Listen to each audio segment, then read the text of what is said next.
नमस्कार प्रेक्षकांनो, स्टार प्रवाहावरील लग्नानंतर होईलच प्रेम या मालिकेच्या पुढील भागात आपल्याला एक जबरदस्त ट्विस्ट पाहायला मिळणार आहे।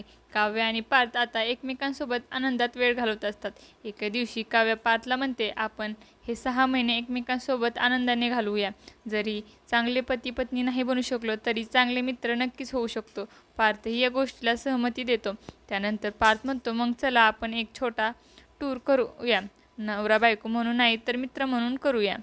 काव्यालाही हे पटतं आणि ती होकार देते, पण हे सगळं रम्या ऐकते आणि तिला हे अजिबात आवडत नाही। ती रागात येते आणि एक भयंकर प्लॅन बनवते।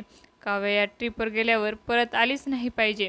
काव्य आणि पार्थ दोघंही फिरायला निघतात आणि रम्याही त्यांच्या मागे जाते। वाटेत काव्य पाणीपुरीचा गाडा बघते आणि पार्थला थांबवायला सांगते।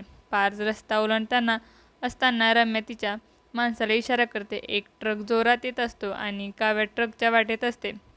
पार्थ हे पाहून काव्याला वाचवण्यासाठी धाव घेतो। तो काव्याला वाचवतो, पण दोघंही ट्रकच्या धडकेत जखमी होतात। काव्याच्या डोक्याला मोठा मार लागतो आणि ती बेशुद्ध होते। पार्थ तिला तात्काळ रुग्णालयात घेऊन जातो आणि अश्रुभारी डोळ्यांनी तिला जाग होण्यासाठी विनवतो। काव्या डोळे उघड्या ना, मला तुमच्याशिवाय जगता येणार नाही, नाहीतर मीही माझा प्राण सोडून देईन, असं म्हणतात चमत्कार घडतो आणि काव्य शुद्धीवर येते। हा ट्विस्ट तुम्हाला पाहायला आवडेल का, हे कमेंट करून नक्की सांगा। तुम्हाला जर आपला व्हिडिओ आवडला असेल तर चॅनलला लाईक, शेअर आणि सबस्क्राईब करायला विसरू नका। धन्यवाद।